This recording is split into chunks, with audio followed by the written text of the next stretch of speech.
E aí pessoal, Scard aqui. Hoje eu queria falar com vocês sobre como criar poderes como o Einstein. Eu falo isso no sentido de quase que como se baseando na teoria da relatividade dele, que você tem a teoria da relatividade geral e tem a teoria da relatividade específica. Nesse caso, o processo de criação do poder se baseia na divisão, de certa forma, da criação do poder. Eu já mencionei no vídeo anterior, mas, por exemplo, imagina o poder de gravidade. Ok, esse poder de gravidade, tipo, no geral, ele vai atrair as coisas para ele e tudo mais. Se você levar para o caso mais específico, é que esse não é um bom exemplo, mas no geralzão vai esclarecer melhor o que eu ia dizer com esse vídeo. Mas quando você para analisar melhor esse poder de gravidade, a verdade é que se você ativa um poder de gravidade que atrai um objeto até ela, nesse caso, essa gravidade ela está disputando com a gravidade da Terra. Então aí você tem um baita de um problema. Porque se essa gravidade atrai tudo ao redor, simplesmente tudo vai convergir para ela. E sem falar na própria disputa que vai ter entre essa gravidade e a gravidade do planeta. Como é que a própria Terra, as paredes, as coisas, elas vão se comportar diante disso, sabe? E isso também sem falar da intensidade que ela deve ter para realmente atrair algo que já está sendo atraído por um outro tipo de força. Mas, tipo, partindo para outros casos, tipo, se você for ver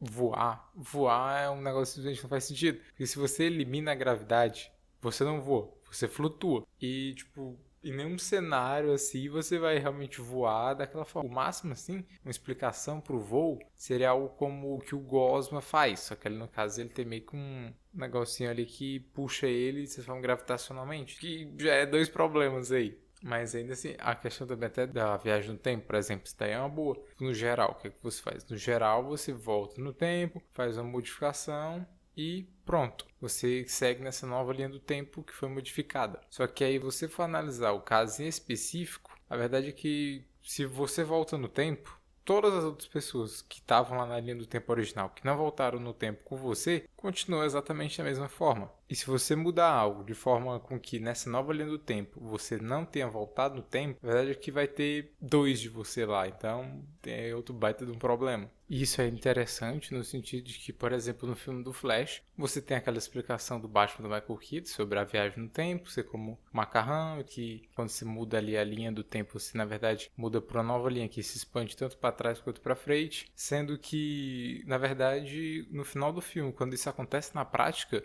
não tem nada a ver com aquilo que foi explicado antes. Parece que uma pessoa escreveu a explicação do Batman e outra pessoa continuou escrevendo o roteiro e como a viagem no tempo realmente era feita durante o filme. Tipo, não faz o menor sentido, uma coisa não se relaciona com a outra. E esse aí é até a questão que o próprio Aaron Sorkin, ele fala, um grande roteirista, ele fala que tipo, quando você termina de escrever um roteiro, você tem que voltar para o começo e reescrever. Porque quando você chega no final, vai ter muitas coisas ao decorrer da trama que você vai querer mudar, porque ou elas não vão se encaixar mais, no sentido de que elas precisam ser retiradas, ou modificadas para continuarem na obra, ou até trechos específicos você vai querer ressaltar, focar mais neles para enaltecer a mensagem que aquele roteiro necessita que você transmita com ele. Mas é um problema bem comum que acontece muito. Várias obras aí têm esses furos de roteiros e nem toda obra precisa ter essas explicações perfeitinhas aí, esses métodos de duas etapas, mas particularmente eu já estou bem cansado dessas obras que não levam nada a sério ou que levam certas coisas a sérios e outras não faz mais sentido para mim.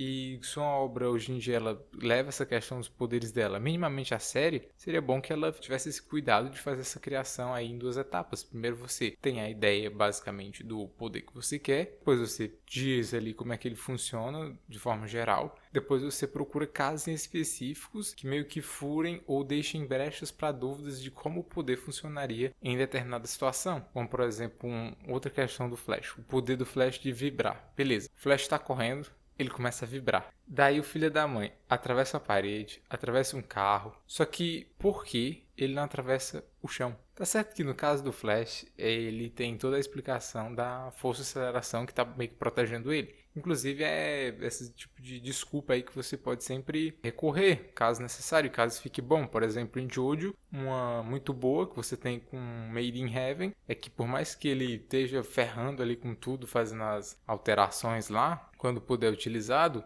ele diz que esse poder, ele conserva os seres vivos. Então, de certa forma, você dá essa desculpa, ela é aceitável e você ainda pode continuar utilizando o poder da forma como você teve a ideia dele. Então, é isso. Ou você realmente cria ali seu poder. E se para se encaixar nas situações específicas, se precisar de muitas modificações para que ele funcione, se de certa forma ele acabar se tornando até um outro tipo de poder, diferente do que você tinha imaginado inicialmente, pode tentar procurar arrumar algum tipo de desculpa, algo mais próximo da ideia original, caso você realmente queira aquilo e não essa nova versão que seria bem mais lógico. Mas, no geral, acho que é isso. Essa ideia realmente você ter a ideia original, depois procurar os casos ali em que esse tipo de poder pode ser furado. Eu pretendo fazer outros vídeos, até falando sobre outros poderes que já existem e vendo se eles fazem sentido, se eles não fazem, como eles podiam ser modificados para que fizesse mais sentido. E no mais é isso. Eu vou ficando por aqui. Deixo essa dicasinha aí para vocês que gostam de criar poder. Eu tenho meio que esse processo já, porque um amigo meu, ele gosta de criar poderes, ele chega pra mim, taca um poder lá, o geral, e eu vou pensando nos casos específicos, como é que ele funcionaria em determinados cenários. E a gente tem essa dinâmica aí que a gente acha bem da hora. Mas é isso. Espero te ver na próxima e falou!